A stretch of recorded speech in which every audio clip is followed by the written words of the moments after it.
오늘은 축구 역대 최고의 이적 탑 10을 소개해드리도록 하겠습니다. 첫 번째는 마라도나 나폴리 690만 파운드입니다. 마라도나는 바르셀로나에서 활약할 당시 58경기에서 38개의 골을 넣으며 엄청난 활약을 보여줬는데요. 하지만 2년 동안 클럽에서는 그와 관련해 많은 논란이 있었고 1984년 나폴리가 마라도나를 사기 위해 690만 파운드 오퍼를 넣었을 때 바르샤는 아주 만족해했습니다. 한 가지 재미있는 점은 성적은 아주 뛰어났기에 딜이 성사되며 당시 역대 최고 이적료를 갱신했는데 얼마 지나지 않아 이는 바겐세일이었다는 것을 알 수 있었습니다. 자, 나폴리는 마라도나가 클럽에 합류하기 전까지 우승 경험이 없었고 마라도나가 1991년에 나폴리를 떠나게 됐을 때는 리그 우승 2번, 코파 이탈리아 우승, 유로파 우승이라는 대업적을 남기게 됩니다. 2020년에 마라도나가 세상을 떠났을 때 나폴리는 그의 이름을 따 구장 이름을 다시 지었고 이것만 봐도 그가 클럽 역사에 얼마나 중요한 존재였고 큰 영향을 선사했는지 알 수 있습니다. 두 번째는 램파드, 첼시 1100만 파운드입니다. 자, 2003년 로만 아브라모비치가 첼시를 인수했을 당시 첼시는 바로 큰 돈을 쓰기 시작했습니다. 그리고 단 2년이라는 시간 만에 영국 리그 챔피언이 될 수 있었고 돌풍의 중심에는 역시 램파드가 있었습니다. 자, 램파드가 웨스트햄에서 뛰고 있을 당시 아스톤 빌라 그리고 메뉴에서도 그를 영입하기 원했지만 2001년 첼시가 1100만 파운드에 그를 영입하게 됩니다. 그리고 이후 스토리는 여러분도 잘 아시겠지만 첼시에서 총 211골을 기록하였고 5시즌 연속으로 20골을 기록하며 최고의 골잡이 미드필더임과 동시에 첼시 레전드 반열에 오르게 됩니다. 자, 첼시에서 총 13년이라는 시간 동안 커리어를 이어나갔고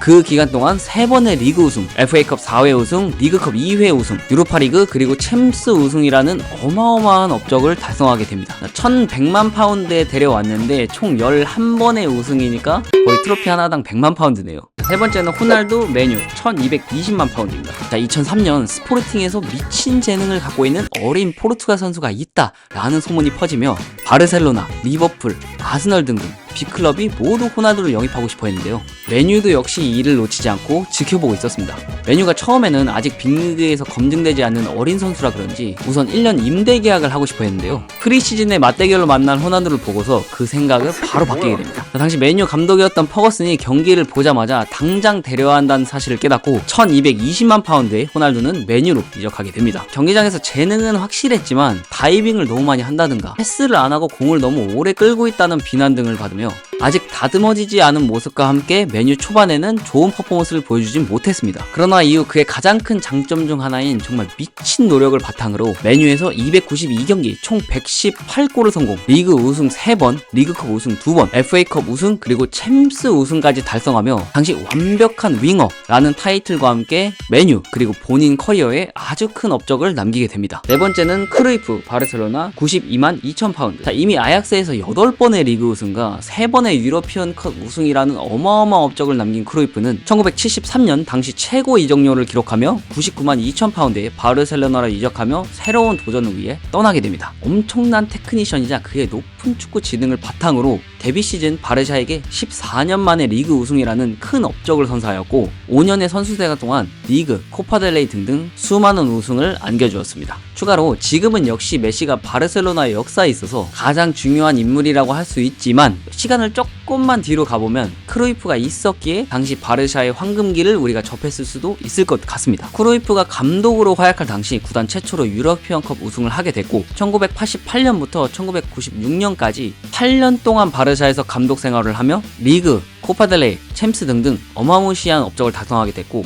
아카데미 쪽에도 신경을 쓰며 현재 과르디올라가 잘 사용하고 있는 포지션 플레이 개념도 주입시켰다고 합니다. 자, 물론 결과론적인 망상이지만 만약 바르셀로나가 크루이프를 선수로서 영입을 안 하고 감독으로 선임을 안 했다면 우리가 알고 있는 바르샤의 황금기는 없었을 수도 있기에 역대 최고 이적 탑 10이라는 타이틀에 걸맞는 선수인 것 같습니다. 다섯 번째는 케니 달글리시 리버풀 44만 파운드입니다. 1977년 케빈 키간이 리버풀을 떠나게 되며 리버풀은 대체자에 대해 큰 고민에 빠지게 되는데요. 당시 언론에서는 대체자를 찾기 힘들 거다라는 의견이 많았는데 몇 주 지나지 않아 셀틱에서 달글리시를 44만 파운드에 영입하게 되며 오히려 업그레이드를 하게 됩니다. 이는 당시 최대 이적료를 기록하였고 이에 보답하듯이 515경기에서 172골을 기록, 팀 동료들에게도 많은 도움을 주며 만약 그가 없었다면 1978년부터 1986년까지 7번의 리그 우승과 3번의 유러피언컵 우승이라는 업적은 달성하기 힘들었을지도 모르겠습니다. 추가로 리버풀 감독으로 감독으로서도 2번의 리그 우승이라는 업적을 달성하면서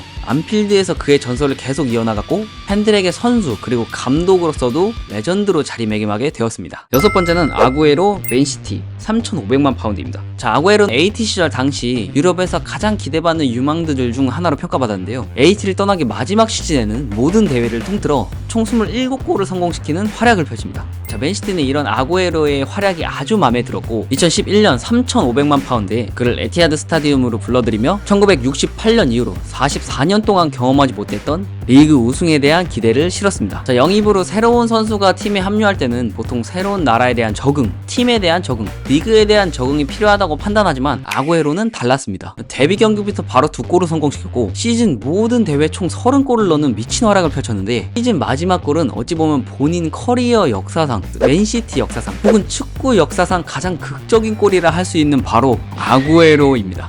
진짜 축구팬이라면 봐도 질리지 않고 소름이 돋는 장면이죠. 이후 아구에로는 바르셀로나로 이적하기 전 총 10시즌 동안 맨시티에서 260골을 넣는 활약을 펼치며 4번의 리그 우승, 6번의 리그컵 우승, 그리고 FA컵 우승이라는 대업적을 달성하게 됩니다. 7번째는 앙리 아스날 1,100만 파운드입니다. 1991년 당시 앙리는 유벤투스로 이적하며 플레이하고 있었는데요. 이때까지만 해도 이탈리아에서 뛰는 이 프랑스 선수가 프리미어리그 역대 최고의 공격수가 됐을 거라는 사실은 아무도 몰랐을 겁니다. 이전 모나코에서는 엄청난 활약을 보여줬던 그가 세리아의 빡센 수비에 적응하기 어려웠는지 16경기 동안 단 3골을 넣는데 그칩니다. 이를 놓칠세라 벵거가 그 해 여름 이적 시장에서 1,100만 파운드의 앙리를 호다닥 빼오는데 성공하죠. 하지만 적응이 필요했던 건지 아니면 자신감의 문제였던 건지 아스날에서도 첫 8경기 동안 득점을 하지 못하였고 앙리 스스로도 이를 인정하며 스트라이커에 관련해 모든 걸 다시 배워야 할 정도였다 라고 말하기까지 했죠. 그러나 그의 노력이 결실을 맺었던 걸까요? 언제 부진했냐는 듯 바로 9월에 성공시킨 첫 골을 시작으로 리그에서만 31경기 17골 8도움,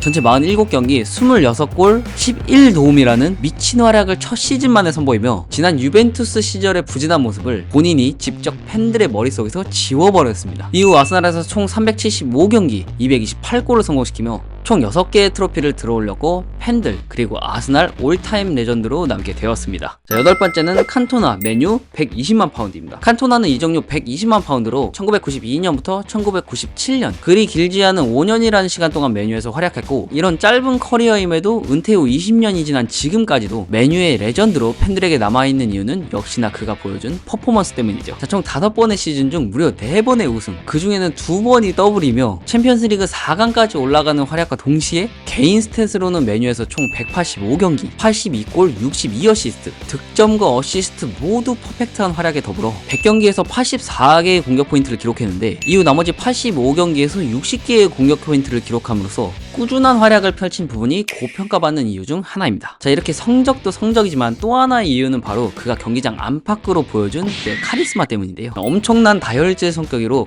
뉴스에서 이제 막 올라왔던 허기와 아이들을 정말 찍소리도 못하게 만들었다고 이렇게 규율을 잡는 부분이 말 그대로 팀이 될 수 있게 하는데 큰 영향을 주었다고 합니다. 어느 정도였냐면 다혈질하면 빼놓을 수 없는 로이킨조차 칸토나 앞에서는 찍소리도 못했다는 썰이 있습니다. 하지만 또 이런 모습과는 반대로 팬들에게는 아주 친절하기로도 유명했고 이런 그의 모습이 팬들에게 자리매김하여 앞서 말씀드렸던 것처럼 짧은 커리어임에도 역시 맨유 레전드로 평가받는 역대 최고의 이적 중 하나지 않을까 싶습니다. 9번째는 제이미 바디 레스터시티 100만 파운드입니다. 자, 앞서 소개해드린 선수들과는 비교했을 때 엄청난 득점 수치라던가 우승 기록에 있어서는 많이 차이 나지만 정말 낭만이라는 단어 하나만 봤을 때 축구계에서 역대 최고의 이적 중 하나이지 않을까 싶습니다. 자, 영국 오브리그에서 활약을 바탕으로 2012년 5월 레스터시티로 이적이 발표가 되었습니다. 첫 12-13 시즌은 5골밖에 성공시키지 못하며 팀을 떠나려고 했으나 피어슨 감독과 코칭 스태프들의 만류에 팀에 일단 잔류. 다음 13-14 시즌에 16골 11도움이라는 활약을 펼치며 레스터시티의 1부 리그 승격이 확정되는 순간이었죠. 그리고 우리가 알고 있는 프리미어리그 역대급 이변 언더독 레스터시티의 동화 같은 이야기는 바로 15-16 시즌에 펼쳐지게 됩니다. 총 38경기 24골 6어시스트를 기록하며 동료들과 함께 쟁쟁한 빅클럽들을 제치고 리그 우승이라는 대업적을 기록했고 이 중에 또 가장 돋보이는 것은 역시 바디가 만든 프리미어리그 역대 역대 최다 연속 11경기 연속골이라는 대기록이죠. 이후 우승에 함께했던 깡테, 마레즈 등등 수많은 팀원들이 다 떠났지만 바디는 아직까지 레스터시티에 남아 주장을 맡고 있는 프리미어리그 낭만 끝판왕 선수입니다. 마지막은 호날두, 레알 마드리드 8천만 파운드입니다. 자, 앞서 메뉴에 이어 호날두가 다시 순위에 등장하게 됐고 이거는 진짜 빼놓을 수 없는 축구계의 역대급 이적이죠. 호날두는 사실 어렸을 때부터 레알에서 뛰는 게 본인 그리고 어머니의 소원이다 라고 얘기한 적이 있고 역시나 메뉴에서 압도적인 퍼포먼스가 있었기에 레알로부터 지속적인 관심을 받던 호날두는 결국 2009년 여름 당시 최고 이적료인 8천만 파운드와 역대 최다 입단식 관중인 7만 5천 명을 산티아고 베르나베우에서 처음 만나며 세계 최고의 축구 클럽 중 하나인 레알 마드리드 그리고 축구씬의 최고의 역사가 시작됩니다. 자, 국내에선 이제 뭐 조뚜, 노쇼두, 탐욕두 등등 정말 수천 가지의 별명이 있지만 실력 그리고 대기록에 있어서는 정말 까고 싶어도 깔 수가 없다는 걸 축구 팬분들 모두가 알고 있기에 굵직하게만 본다면 레알에서 총 438경기, 450골, 125어시라는 정말 말도 안 되는 기록. 이는 레알 마드리드 역대 최다 득점 1위이며 동시에 역대 최다 도움 2위라는 믿기지 않는 미친 스탯을 자랑합니다. 추가로 발롱도르 4회 수상과 챔피언스리그 5년간 4회 우승 및 3연패 우승을 달성함에 있어 에이스 호날두의 활약은 왜 레알 마드리드가 세계 최고 명문 구단인지를 증명하는 아이콘 그 자체였습니다. 자, 이 이적이 성사가 됐기에 우리가 알고 있는 메시 대 호날두, MSN 대 BBC, 바르셀로나 대 레알 마드리드 등등 손에 땀을 쥐게 하는 경쟁이 있었고 축구팬들에게 있어서는 과연 축구계에 이런 황금기가 다시 올까? 라는 그리움과 동시에 레전드 활약을 직접 볼 수 있어 고마운 마음까지 담긴 축구계의 아주 역사적인 이적이지 않을까 싶습니다. 자, 역대 최고의 축구 이적 탑10을 살펴봤는데요. 리스트에 있는 선수 말고 여러분이 개인적으로 생각하는 최고의 이적 선수가 있다면 댓글로 공유 부탁드리겠습니다. 자, 긴 영상 끝까지 시청해주신 분들께 정말 진심으로 감사드리며 조금씩이라도 더 발전해서 매번 더 좋은 영상으로 찾아뵐 수 있도록 노력하겠습니다. 자, 지금까지 충무였습니다. 감사합니다.